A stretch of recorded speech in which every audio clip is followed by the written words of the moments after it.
So Ashley, relative to artificial intelligence and machine learning and deep learning, is it still too embryonic or sort of to think about investing? We talked about already doing that, but to really assist in client experience improvement as opposed to like we were just describing in due diligence? Yep.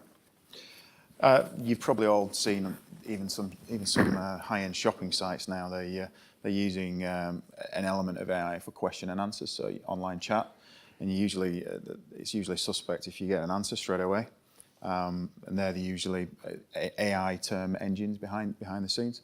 You don't get agent is typing.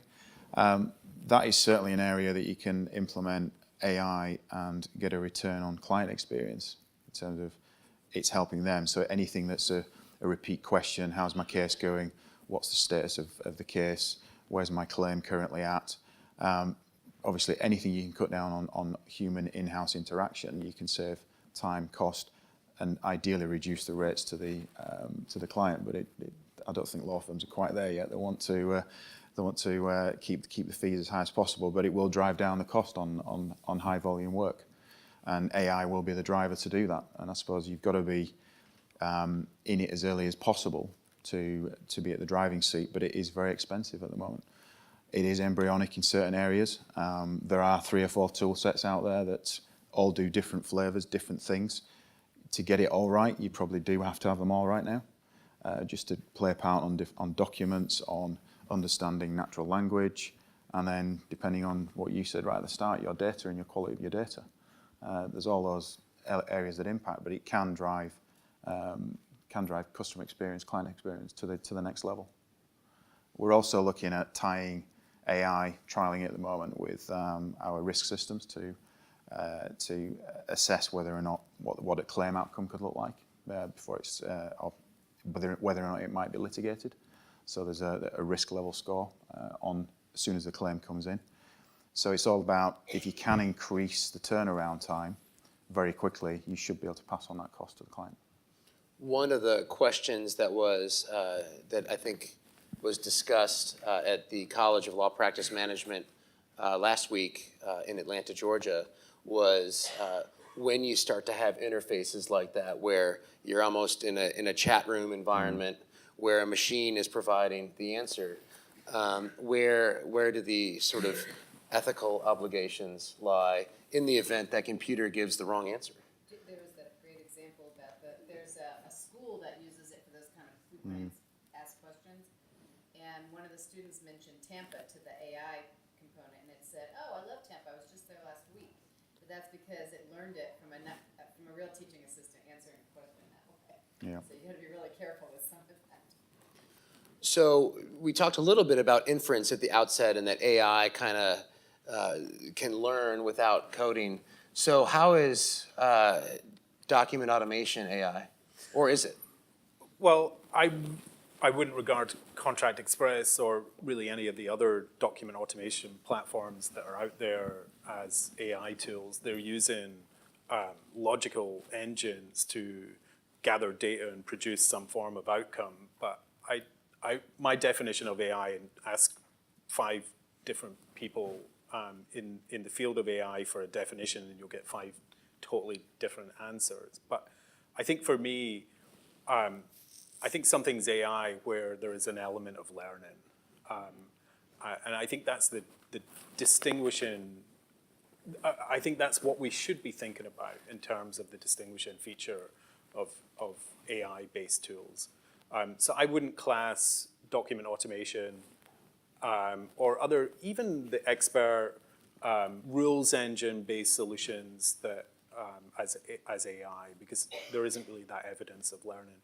But it doesn't stop law firms or corporate legal departments coming to us and say, you know, the trouble with something like Contract Express is that there's not any AI in it. And I find that extraordinary. I think really just looking for the next press release around AI. And when is Contract Express getting some AI? And I find that insane. And you know, it would be better if they say, well, what I'd like to see perhaps within the product is some learning capability around learning from the vast quantity of documents that we've been creating. But instead, they're just looking for that AI buzzword. But I think the door will close on that soon. It will, and I think, if we looked at your Clifford Chance video 10 years ago, it would have been called eDraft, and then 5 years ago, it would have been called iDraft. Yes. And then now it's got the little at thing, and that's really, That's innovation. it's innovation. So, Thing. Justin, talk to us a little bit about what you've seen across the industry as it relates to marketing and business development functions embracing technology, and how they can streamline their own functions and to make sure that the right people are doing the right things. Just make sure the right people are doing the right things. Which means stop doing the boring shit that you didn't get the job for, right? And I'll link this a little bit to the AI sort of BS radar that's been sort of going on in the industry for a while. The coolest piece of AI kit that we could ever tell any of our clients to go is a product called X.AI. X is in the letter X, right? Anyone heard of it? No, because why? It's not industry specific. It's not legal industry specific, so we don't touch it. We don't, ooh, it's not what other law firms are using it. Who cares? No one. Actually, they are. X.AI is a scheduling piece of software. It behaves as a human being called either Amy or Andrew. And you email Amy or Andrew, or I include Amy or Andrew on my emails to you when I'm setting up a meeting to you.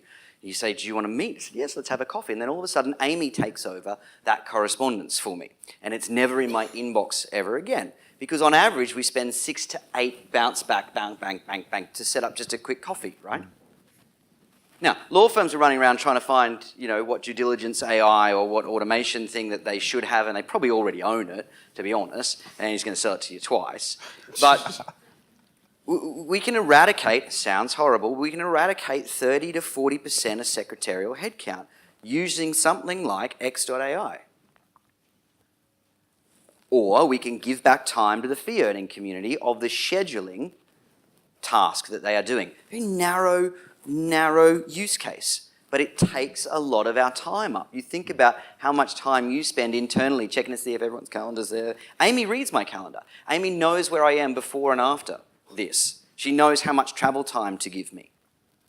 She knows that when I say coffee that it means a certain place. Right? That's a piece of AI kit that's worth looking at and worth getting for $50 a month, right? Well, with that mic drop. Was that a mic drop? Oh, that's nowhere near. Well, a mic drop. actually, for That's nowhere me, near a mic drop. we're currently in the process of trying to figure out a way, across 23 offices and 800 attorneys, how to figure out how to get scheduling to be an easier task. X.AI. Because nobody's used, not half of our attorneys use Microsoft Outlook in their calendar function the way we'd like them to. I don't have to buy Amy a gift. And so that's Amy never has a birthday. I got no HR issues with Amy at all. She works 24/7, time zones. She's really nice. well, terrific. And so from Amy and our panelists, thank you for your time and attention this afternoon. Does anyone have any questions? I hate to cut if anyone from asking. She's been giving me the hook back I know. there. Can I let her? We have 4 minutes. Steve. Yeah, I could stand close to you. You're loud enough. Nah, they're coming. So, you talked a lot about the AI uses of outbound stuff and production. Have you come across any decent AI things that look at the quality of what's actually being produced from the point of view of the recipient? Because we all know that you read a document from one law firm or from another, some of it's impenetrable legalese crap, and some of it's really simple for the business person to comprehend. Or indeed, any of the thought leadership stuff or whatever we were talking about, can we measure, is it any good from the recipient point of view? Are you throwing me a measurement question because I threw you a measurement question? Sorry. No. So, Steve, why'd you do that? I thought we were friends. Stop talking AI, right? Because just zip it, cut it out, right? It just means nothing.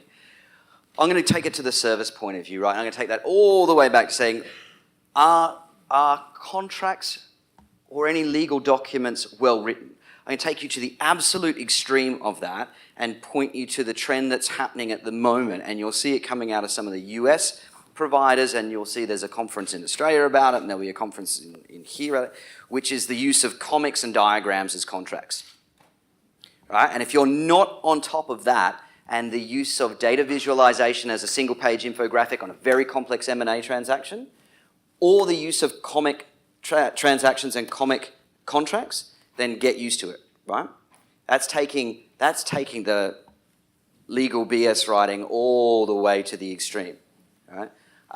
So that's something interesting to research, and then start researching some of the legal service design events that are happening and some of the thought leaders that are coming out of Stanford with legal service design as well, right? That's what starts to make you think about the quality of your documents and what can be ripped up and thrown away, not from an Appleby point of view. Anyone from Appleby? Too busy? Not ripped up and thrown away from that perspective, but ripped up and thrown away because it's not adding a service to the client. It's not protecting the client in any way, and it's not helping the client understand what the lawyers and the law firm and their advisors are trying to tell them. More and more of the very advanced firms, if you look at Gilbert and Tobin, even Cooley, we've done this for, are thinking about putting those one-page diagrams and infographics on very, very complex M&A transaction to snapshot explain what it is. And clients love it.